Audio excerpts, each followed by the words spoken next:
Hey there, in this video we'll be looking at C++ Interlude 3 in the Walls and Mirrors Data Structures course. And this interlude presents exceptions in C++ programming. Exceptions are what I would call an advanced way of handling errors in programs and communicating between different functions. Now, the prior interludes have been almost entirely review for our students at Kingsborough taking a data structures course. This interlude here will almost certainly be new for our students. So this starts to be new features that we didn't have time to talk about in our prior C++ courses. Along the way here, we're going to see three new keywords that are built into the C++ language. The keywords throw, try, and catch that are an intrinsic part of the C++ language, specifically to support exception handling for errors. And along the way here, we'll also briefly look at assertions, which are a very simple way of possibly catching errors, but our main focus here are on exceptions. Okay, so let's think about a little bit about why you need a capacity like this. When you get into a function, of course, there are certain requirements we call preconditions for the function to successfully do its job, and that's not always the case. There might be a user input error, there might be, in a complicated system, there might be some kind of logical bug that got you into this function in a malformed state. So preconditions are not always met. You want to be able to check that, and you want to be able to communicate back successfully about the problem, and hopefully you can either put up an error message to the user or maybe fix it in some ways before things get too bad. One thing that we've done in the past is we've used the return value of the function to possibly signal an error like that. Like in the past, we've had search functions that normally return an index and they'd return a -1 instead if they couldn't find something. In our array class example, we have an add method, tries to add a new item into the bag class. But if and what we've done is we've given that function a return value that's a Boolean, and it returns true if you successfully add the item and false if you didn't have enough space to add it. So at least in that particular case, we could do something like that. But that's not always feasible. The main thing is normally functions use the return value for something useful that's not just handing back an error message. One example that the book presents here is, let's say you have a stack that contains Booleans, a bunch of true-false values, and you have a peek method to look at the thing that's currently on top of the stack, but what if the stack is empty and there isn't anything at all to look at? Well, you can't use a Boolean return value because if it returns false, there's no way to distinguish between false, we didn't have anything to look at, versus we had something in the top of the stack, was the value false? So generally speaking, if you're using the return value of a function for something useful, then it's already dedicated and it's not available just to use as an error message. You could also think, so granted that, you could also think about, well, I could add another argument to the parameter list, make it a reference, and then use that to hand back some kind of error code. But here's a problem with that. You have application code calling a function that might have an error, but that function A calls function B, and P calls C, and C calls D, and D calls E, and E calls F, and you might have a very long stack of function calls that the error doesn't happen until some fairly low-level piece of code. And if you want to signal the error back to the application, which has the opportunity to put up an error message maybe, well then function F has to pass it back to E and D and C and B and A, and what you wind up doing is you wind up mangling all of those argument lists. You have to go in and modify and lengthen all of those function signatures just to pass that error code back up the chain, and that is like just a huge ugly mess to do that.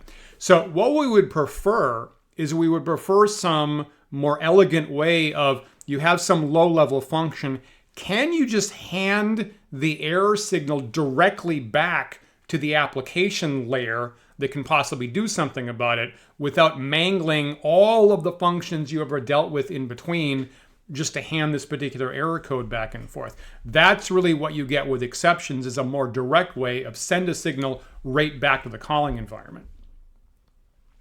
Okay, so a little bit more specific here. Let's say, if you remember our prior interludes where we were developing a class hierarchy of box container objects that we might use in a video game possibly. Remember we had plain box, toy box, magic box, things like that. So the next task we have, it's let's say you have a warehouse, you have a big collection of these boxes, and just to be concrete, let's say they hold strings.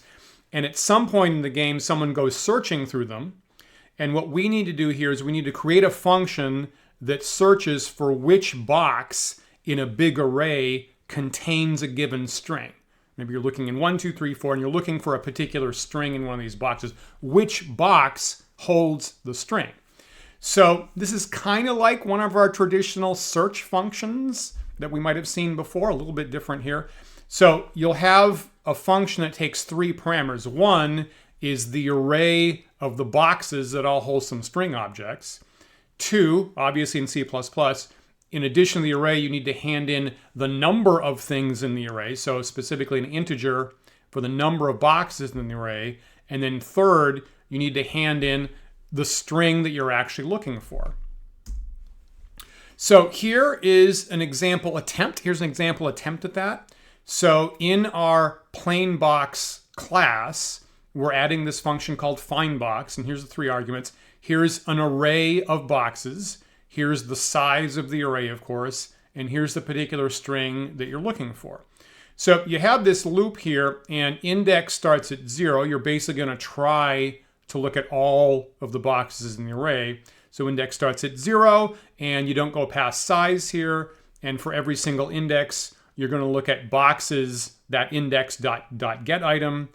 If that particular string is equal to the target that you're looking for, they set this found flag to true to indicate you actually found it. And as long as you haven't found it yet, you increase the index, go back to the loop, go to the next index, 1, 2, 3, 4 as usual.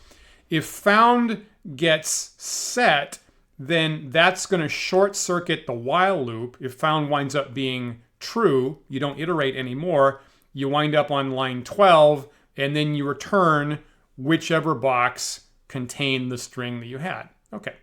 Well, that's sort of like one of these search loops that we found. Now, let me make a couple of comments about this before we go on. Number one, notice that this function is actually returning a box. It's actually returning which box contains the string. That's a little bit different than the search functions we've seen in the past that return an index of where you found the thing. And in those prior ones, that gave us the opportunity to use, because indices are integers, we had the opportunity to hand back a -1 as a special error signal that we couldn't find the thing that you're looking for. But in this case, that's not an option because the return value isn't an integer, it's actually a box itself. So if you don't find it, what kind of box can you possibly hand back? And that's kind of the issue that we're dealing with here. So, you could say we could have handed back the index, but that's not the intent of this function. The main goal of this function is get a particular box. So in this particular case, that's not an option. The other thing I would say about this, and this is a little bit of a side comment, is that to me, that's a slightly weird way of structuring the loop to find a particular thing in an array. My habit would be you could have restructured this a lot more easily with a for loop. So normally what we've seen in the past, and what my habit would be, is just have a for loop going from 0 to less than the size of your array. You have the increment on that same line here, and then inside the for loop, just check to see if the current index has the target. If so, immediately return it. Just return the box you're dealing with from inside the for loop. And then that would get rid of this external index. It would get rid of the extra found flag. And additionally, if you get past the loop, then you know that there's an error situation that you have to handle. So the author of our book, of the Walls and Mirrors text, has structured this in a slightly different way using a while loop and then this found flag to encode if you actually found the thing when you get to the end of the function. And I think I can theorize why they did, but to my eye, it looks like kind of a non-standard way of doing it. And the thing is, if you were coming from assembly language, if you had a history of being an assembly language programmer, I think this is how you would probably directly translate assembly language into C++ code for a couple reasons. Number one, in assembly language, you don't have for loops. You don't really have something like a for loop. You do have things that can just make a decision and jump from place to place, which is more like a while loop. So I can see why you'd be in the habit of using while loops, not for loops. And the other thing is that people who traditionally program in assembly language, they like to only have one return statement. They like to only return from one particular place in the function, specifically just the end. And the reason for that is that in assembly language, you have to handle a bunch of cleanup tasks, cleaning up the registers and popping the stack and getting the stack frame back to how it started at. And so you don't want to repeat that cleanup code. You want it in one place at the end of your function, and you want to confirm that every single branch gets you to the end of the function, gets you through that cleanup code, and only return, and everything has to get to the end of the function and return from there. Now, so some people have, like you might hear some programmers or maybe some, I want to say more traditional instructors that have an idiom, have a recommendation of only ever have one return statement in a function. And to my mind, that's a little bit old school. That's a little bit, you're kind of thinking like an assembly language, because when we're working in a modern high-level language like C++ or Java or C#, the high-level compiler takes care of that for us. All that cleanup code just happens automatically. So having multiple returns is fine, I think, in a modern high-level language. And if instead we rewrote this function here to use a for loop, and if you do find something, just immediately return from inside the for loop, that would reduce this by about half. You'd have a function that's only about 4 lines long, easier to read, I think a little bit more idiomatic C++. But you might see, in fact, we're going to continue to see this all through the semester, because this is the habit that the author of our textbook is in, is to continually use while loops, use a flag like this, and always make sure that you reach the end of the function with one single return statement. So, you know, a little different we've seen before. It's not the first time I personally seen this, and we'll be in the habit of reading code that looks like this. Okay, so back to the main point here. So this is an attempt at writing this search function, and the question is, if you do get to the end of this function and you didn't find the thing you're looking for, what are you going to return? So this is the problem we're trying to deal with here. And the way that it's currently written there, if the target was never found, then the counter, the index, winds up reaching size, the size of the array, and that last return statement that we just saw is trying to return box's size. And the problem is, remember, the last available index in an array is 1 less than the size. So if you have an array of length 20, the only legitimate indices are 0 through 19.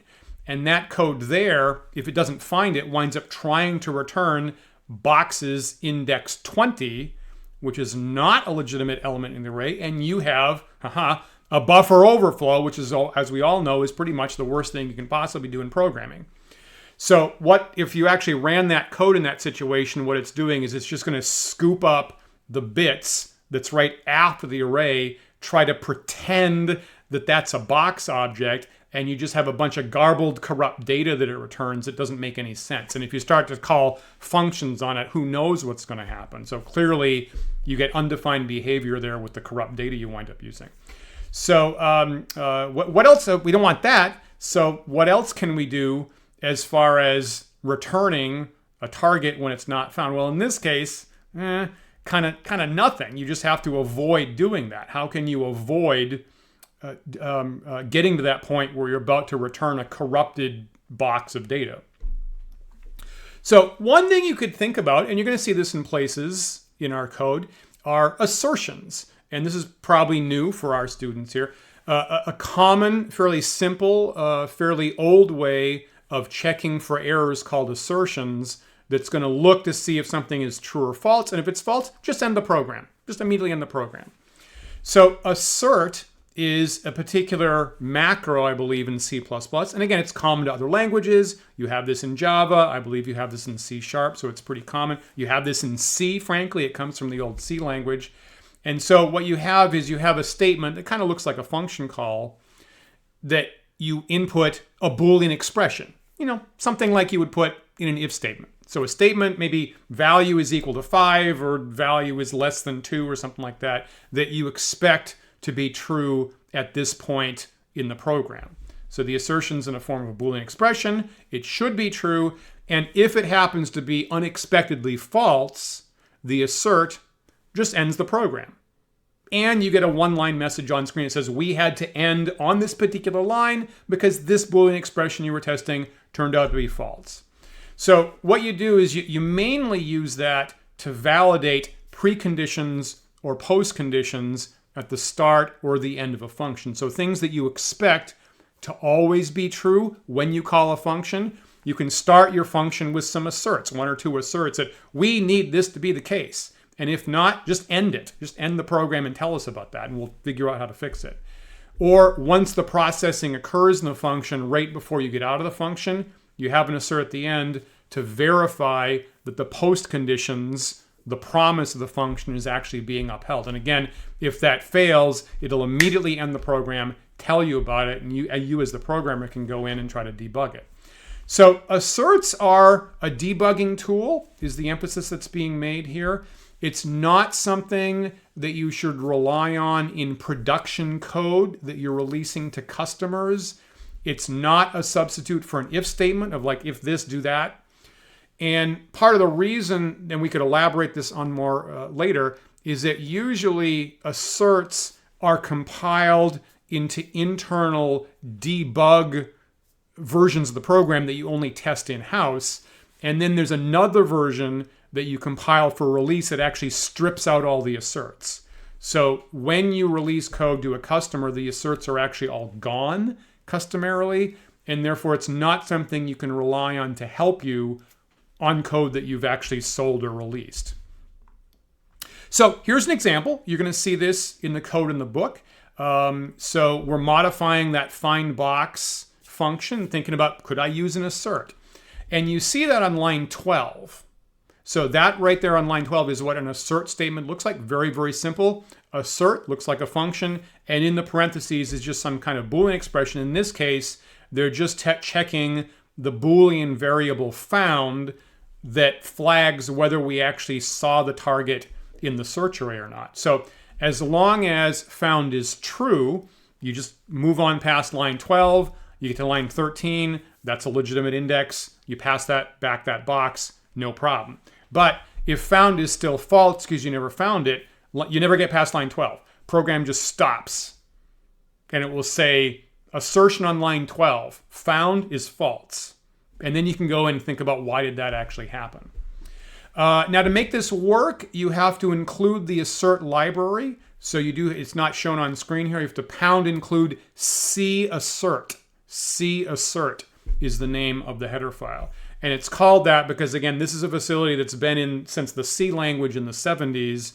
And so we're just inheriting this feature from the C language. So you could do that. Just prevent moving on. And as we said, we usually use that to test preconditions and postconditions in a function. In this particular case, that's kind of not what we're doing. And unfortunately, asserts aren't really appropriate here because, frankly, not finding a particular thing in an array isn't that crazy of an error. It's not really unexpected. If I'm in a situation where the user of my game is typing in things they want to search for, well, most of those won't be in the array of boxes, frankly. It's pretty common to search an array and not find the thing that you're looking for. And if you're doing it based on user input, that's probably the more likely thing. So you don't want to rely on this just ending the program for something that's actually fairly common to happen. So I use a lot of asserts in my code. I should probably have another video that kind of elaborates on the good ways you can use asserts, but it's really not appropriate here, so we probably don't want to do this. So here's the main thrust of this video, is throwing exceptions. This is the good way of handling those kinds of errors. So exceptions are an alternate way of communicating or returning information to a function's client. And again, if you have application or client code and it calls function A, B, C, D, E, F, G, H, and down in a chain, exceptions give you a way of just from function H immediately signaling back to the client code that you've got a problem at the point where you can ask the user to retry their input or put up an error message or something like that without mangling the whole stack, the whole call stack with all the functions in between. So when an error like that happens, the phrase that we use is we throw an exception. We create or throw an exception into the C++ system that handles these kinds of really exception objects being carried around and sent to the right place. So when you throw an exception, it bypasses normal execution of the code. And what that means is your normal, go line 1, line 2, line 3, line 4. As soon as you throw an exception, that stops. And the current function that you're in just immediately jumps out, and that function jumps out, and that function jumps out, and none of those functions do any more work at all until you find the place in the client code that can possibly do something about it. So instead of having a whole bunch of ifs or a whole bunch of else's all through your code, it just automatically jumps you back to the place that can handle the problem. So we're looking at this new keyword in C++. Throw is one of the special keywords built into the language. And when you throw an exception like that, it's going to look like this. You have to learn about what exception classes exist in C++. So effectively, you're making a new exception object. And C++ has a system for managing all the exception objects that you might throw at it, kind of like a catcher, I guess you might say, and then parsing it out to the parts of the code that can possibly handle it. So you say throw, and then you indicate a particular exception class that you want to use as a signal, and then you're calling a constructor at this point, and whatever arguments that constructor takes, you put in here. The ones that we normally use take one string argument in the constructor, which is a message about what went wrong. So you make a new exception object, pass in the message that you want to send in, throw it to the exception system, and it just automatically goes where it should. So, exception classes. What are your options? Here is the class hierarchy of pre-made C++ exception classes. And of course, in order to understand this, you need to know about classes. You need to know about class inheritance. You kind of need to know about polymorphism to understand why it's working like this. So there's a top-level parent class called exception. And then what you can see here is that there's a bunch of other classes that are child classes that inherit from that and do something a little bit more specific. So on the left, there's a child class called logic error, logic underscore error, and then that class has some children like invalid argument or length error or out of range error. Now notice that these were things that were all written a fairly long time ago.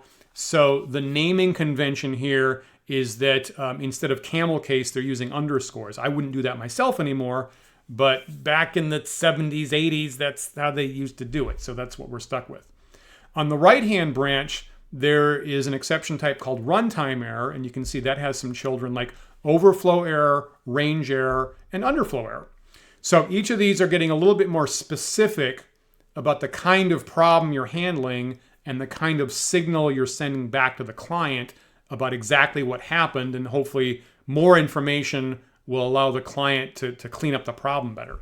So you're going to pick one of these, or a little bit later, maybe you'll make your own inherited child class that's based on one of these. It's even more specific for your specific system or your specific program. But for now, we'll think about maybe using one of these. So here, we're now revising that find box, not to use an assertion if you don't find the thing, but to use an exception, which is really a better technique here. So same function find box, same loop. If you get past the loop and found is still false, you never found the thing you're looking for, here's the throw statement on line 14. So there's that keyword throw. And in this particular case, we're going to construct a new logic error from the standard library. And we're gonna in the constructor that you're calling right at that second, we're passing in this message, target not found in a box, which is a perfectly legitimate string and a very clear message about the thing that went wrong at this point. Okay, so you made your first exception at this point. It's being thrown into the exception system, and then you have to think about, well, how do we handle it in the client code? Okay, so handling exceptions. Now, as we said at the top, there's two other keywords here. There's try and there's catch that you use at the top level client code to handle this kind of error if it occurs. So the try block is, and this kind of winds up looking like an if-else statement is what it looks like. So you have these two separate parts and these two separate blocks with curly braces. It's not an if-else statement, but it kind of, at first glance, looks like it. So the first part, the try block, that's part that contains statements that might throw an exception.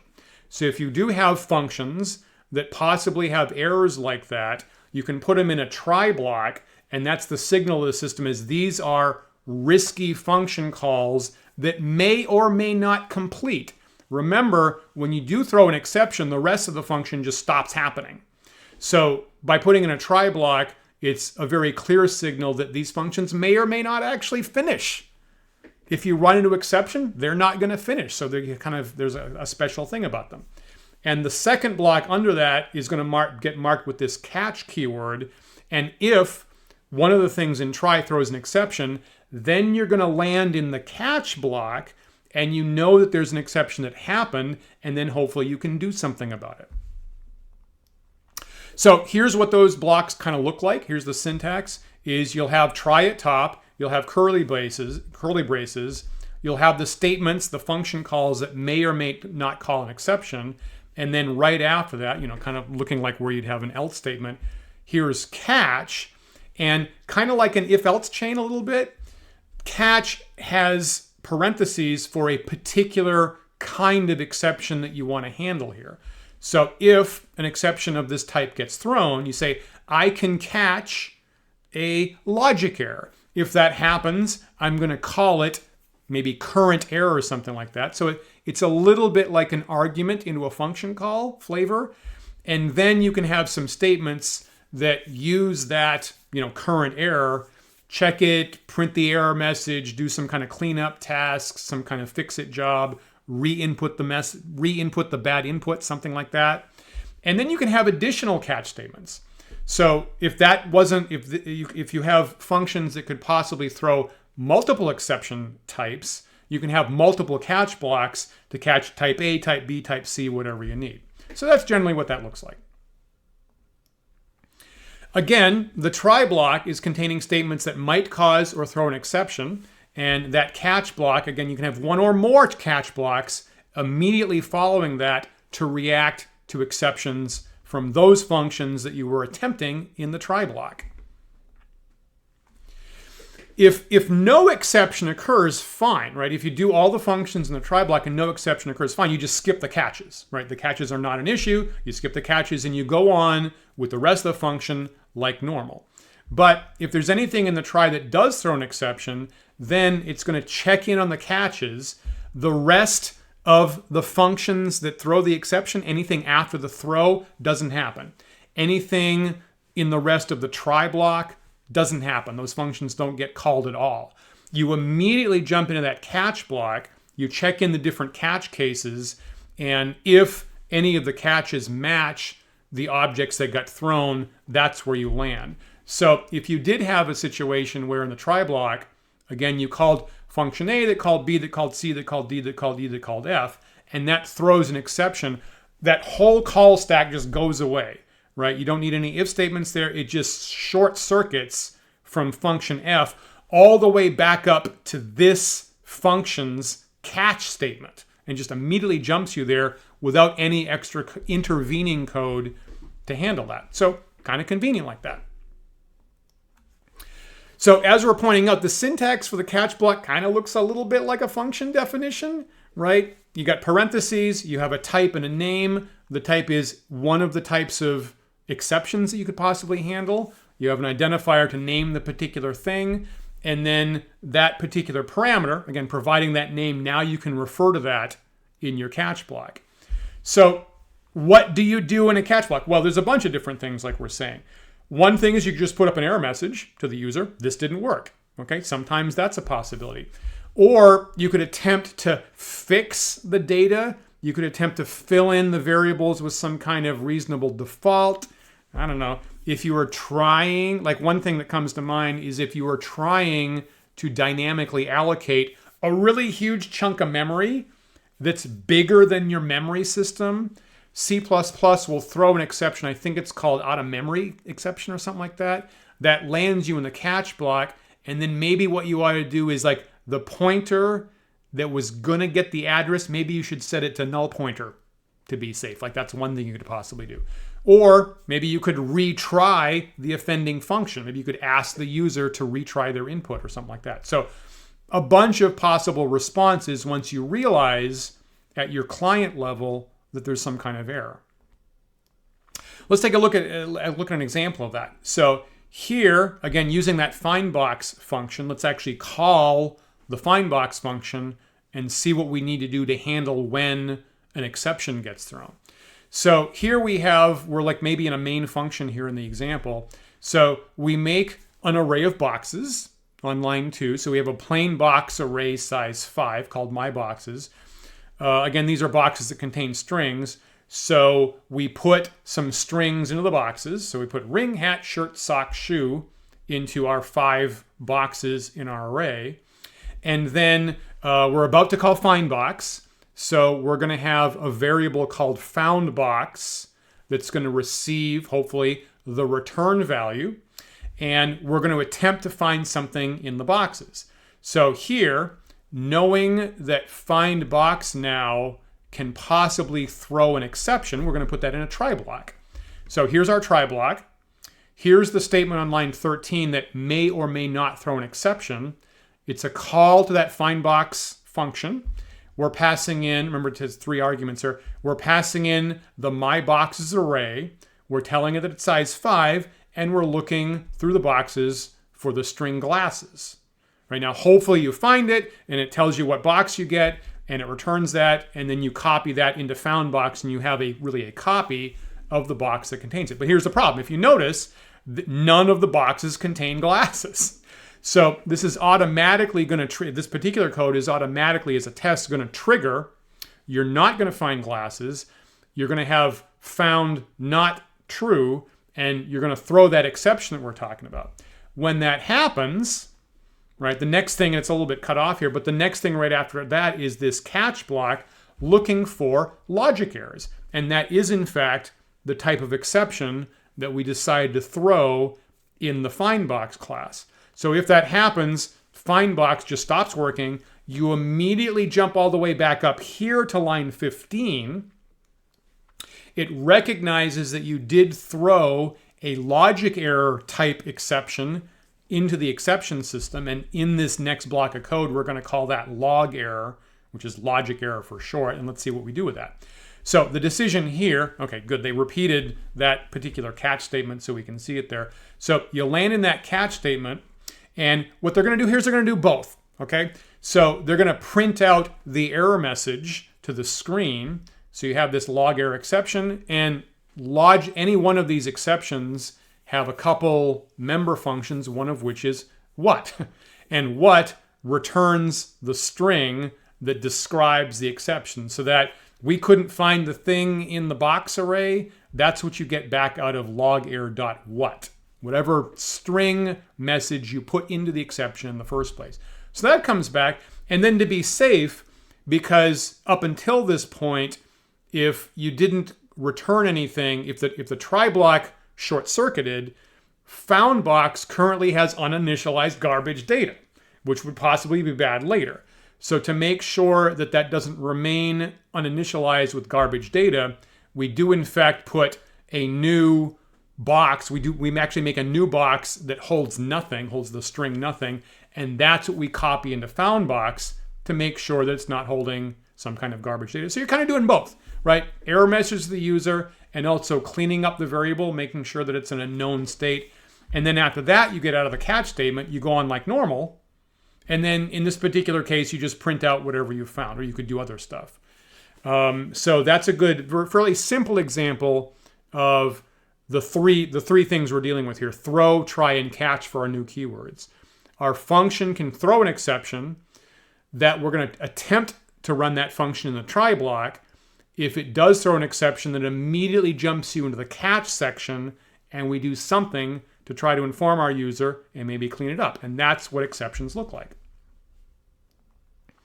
Okay, remember you can have multiple catch blocks.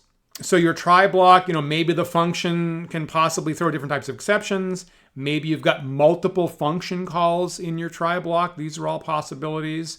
So you might need to catch multiple types of exceptions, and you can have catch this and catch the second thing and catch the third thing and then catch the fourth thing.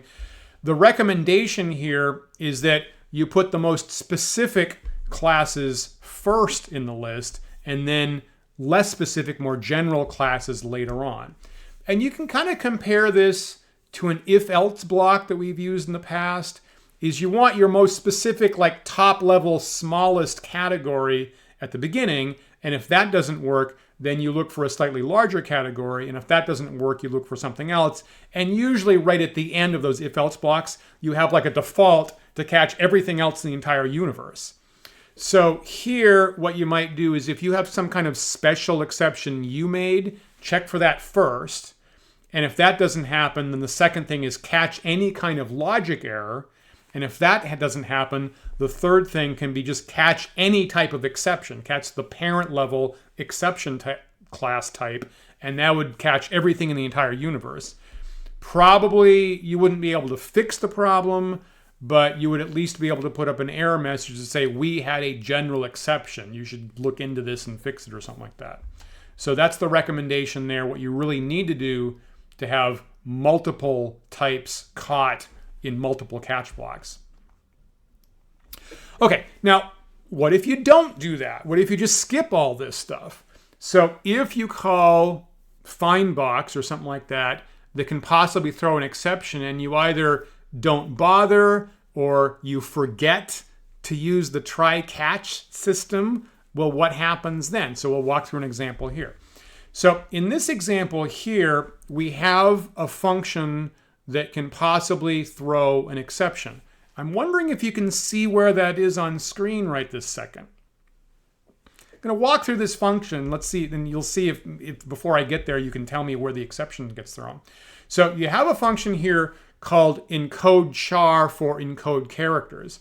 And the idea here is you take a string and it says hello, and you want to do a standard shift cipher of change all the letters, or change maybe some of the letters to some number of letters further down in the alphabet.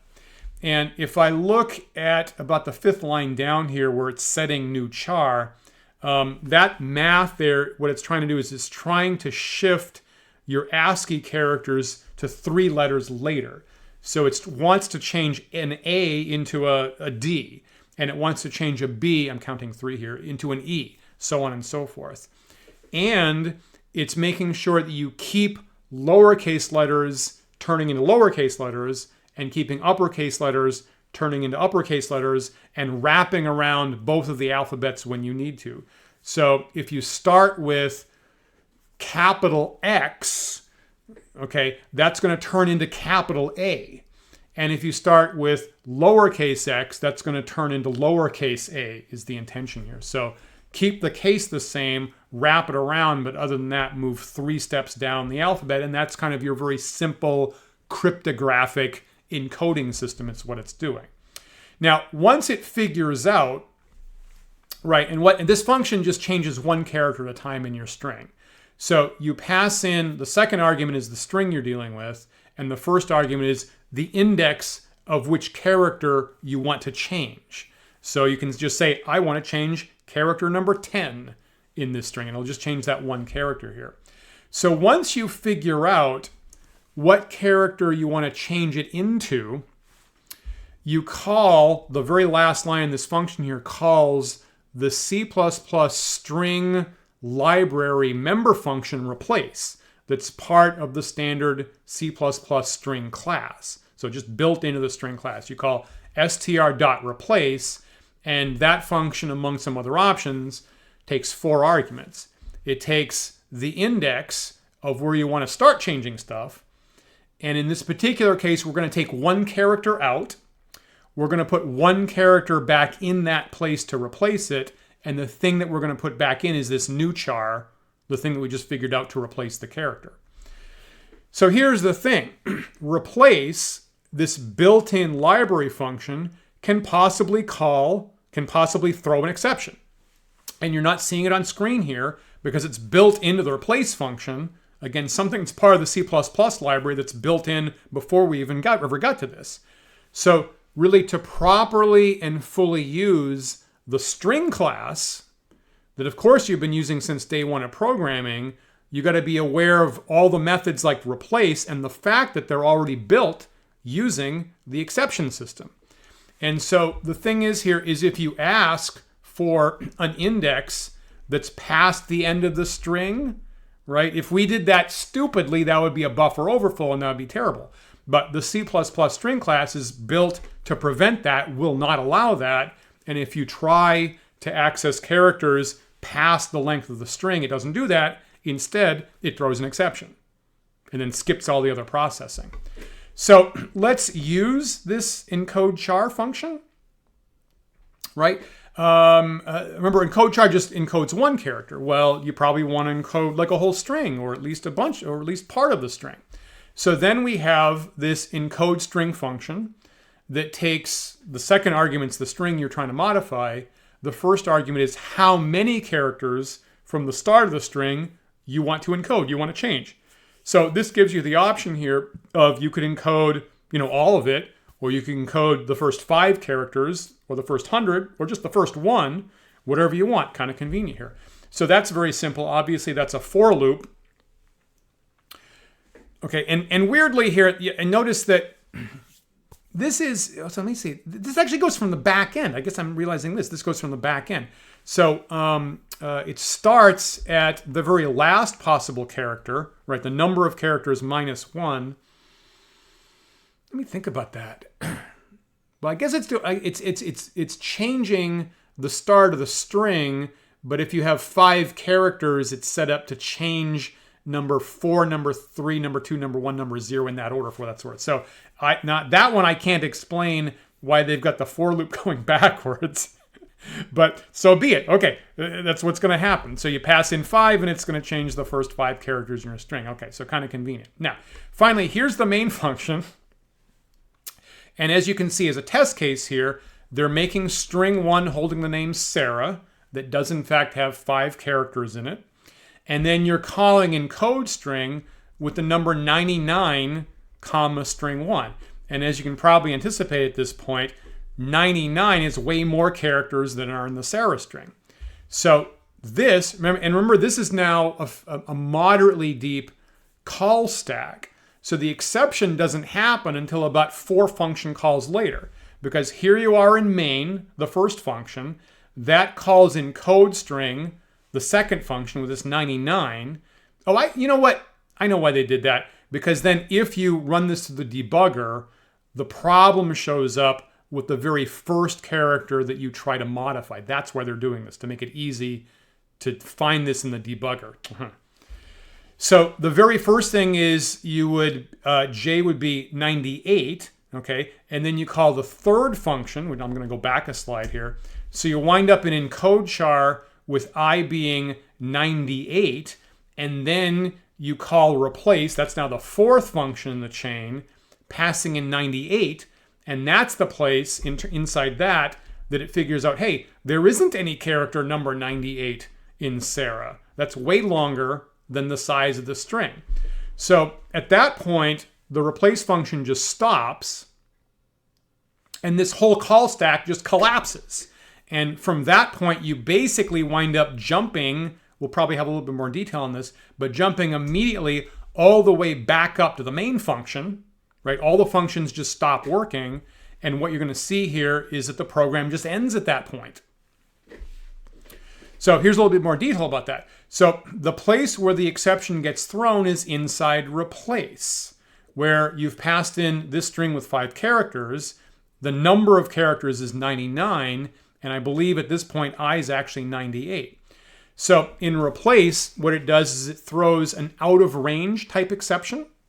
Replace stops happening.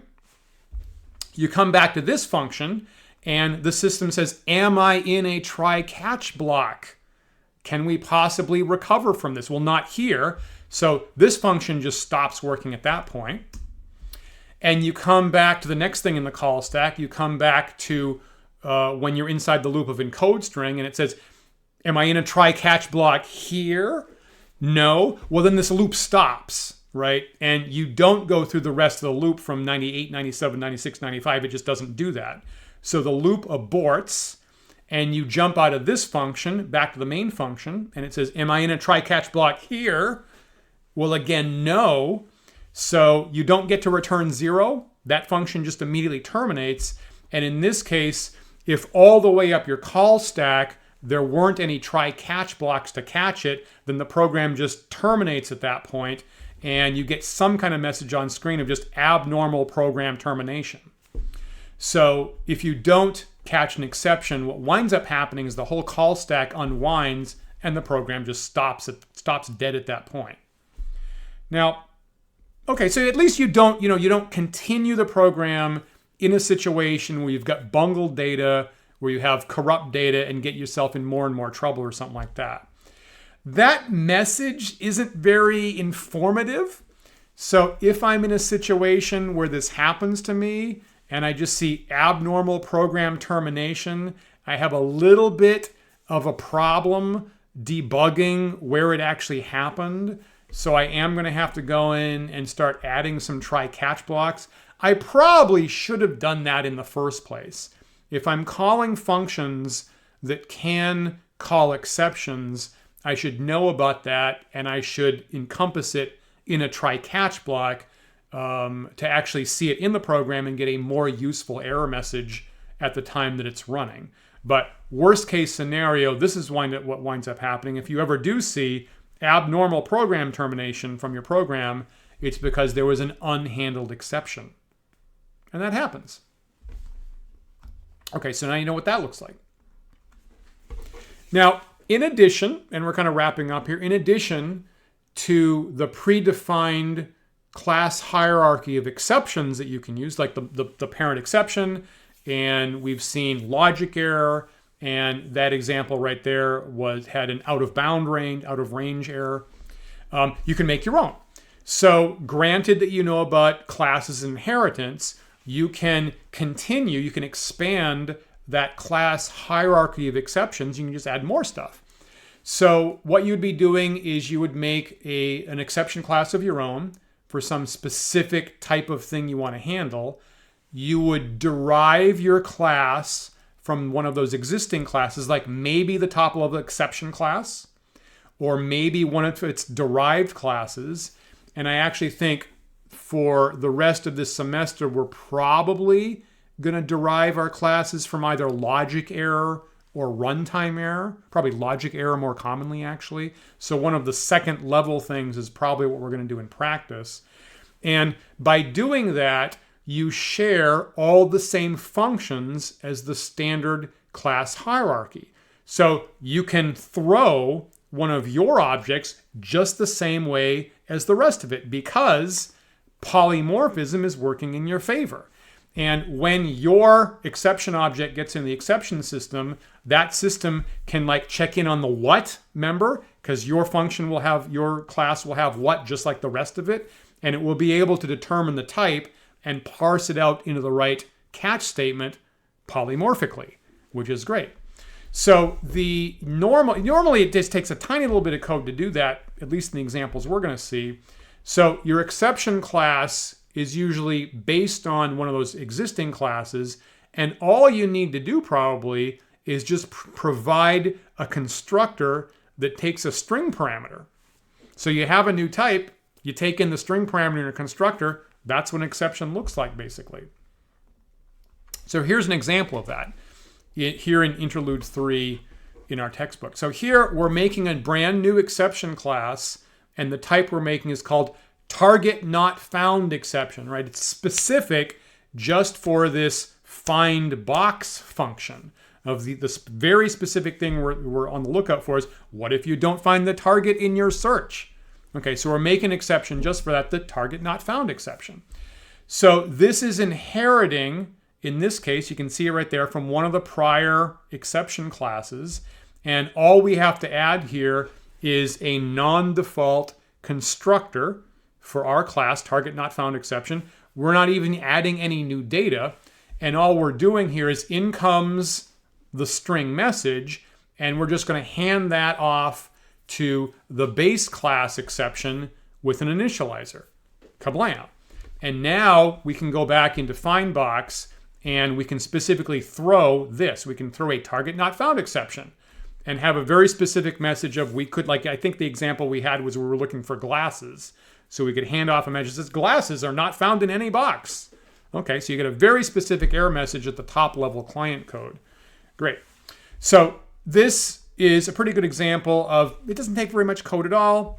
It's fairly simple to make new exceptions of your to your taste, and then you can throw that just like anything else and catch it just like anything else. So pretty nice.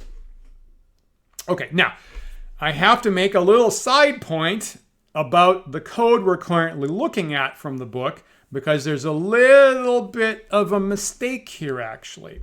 And the little bit of a mistake they made is that they're inheriting, in this case, from the top level exception class, and therefore when it gets into the constructor, the initializer is calling that exceptions, that parent level exception constructor, and passing in a string. Here's the problem. In standard C++, you can't do that, because standard ISO C++, the parent level exception, doesn't have a constructor that takes a string. And I think I know why this mistake happened. The problem is the Microsoft Corporation, with its Visual Studio app IDE, made a non-standard extension to the C++ language where they changed the parent exception class to have a constructor that takes a string, like everything else. All the other exception classes do that. But Microsoft made the top level thing also take a string. So if someone was in the habit of using Microsoft Visual Studio, they would think that's a standard thing that they can do, when it's not. So for our course here, we're not using Microsoft extensions. We're using standardized ISO, International Standards Organization C++. We can't rely on that. And in our compiler system, that just flat out doesn't exist. So very easy to fix. So all you got to do is just use any other exception class in the system, and this code will actually work. So probably what would be a better idea is don't base it on the parent level exception. Probably base it on logic error, logic underscore error. You could also use runtime error. Frankly, it would work exactly the same. So I would go in here, I'd base it on the logic error exception type, and then my initializer would be calling std : logic error, pass in a string just like this, because logic error does have a constructor that takes a string, and then everything works again. So if you're perusing the book and you see some of the examples where they base exceptions off the top level exception class and call an initializer with a string like this, you got to change it into logic errors. Okay, and again, that's the danger you get into when a company like Microsoft makes a non-standard extension. And I'm sure on their end they're saying, we're making it more convenient because everybody expects to have a string constructor for all your exceptions. So we're making it more convenient for people. But then you wind up with code that's broken that wouldn't work in our compiler like this because it's non-standard C++. Okay, so again, a little bit of a side point because of that issue. So exceptions, again, they're baked into modern programming languages like C++, and you have the keywords throw and try and catch because they're an inherent part of the language now. Same story with Java. No difference at all, really. Same story with C#. So a modern programming language is going to use this for our error handling. And again, it immediately jumps you from some kind of, tall call stack from a low-level function right back up to the client call that can possibly actually do something about it. So pretty convenient. And I would say that, and like the string replace example is a pretty good one. When you're using a larger system, this is how larger systems are built, and exceptions are going to be all through those functions. So in order to fully work with those kinds of larger systems, you need to know about exceptions and what it looks like when you handle it versus when you don't handle it, and your program is just going to get eliminated because of that. So you do have to kind of know about that stuff. So again, the first couple of interludes 1 and 2, were mostly review stuff that people should already know about, classes and inheritance and pointers and things like that. So with this interlude for my students, it was the first one that's really new stuff about C++ with the exception system. When we come back next time for Interlude 4, same story. We're going to see another new thing for my students about, remember, the main problem we saw last time was about what happens with pointers when they go bad. Memory leaks, dangling pointers, as always, that's the biggest single problem with programming. So next time, we'll see a new, more advanced way of protecting ourselves from dangling pointers that nowadays is built into C++ called safe pointers, or managed pointers, some people call that. So that's a really important part. And in fact, nowadays, there's probably some programmers you might talk to that say, you shouldn't ever use pointers the way that we've done it so far. You should always use safe pointers. Don't even think about anything else.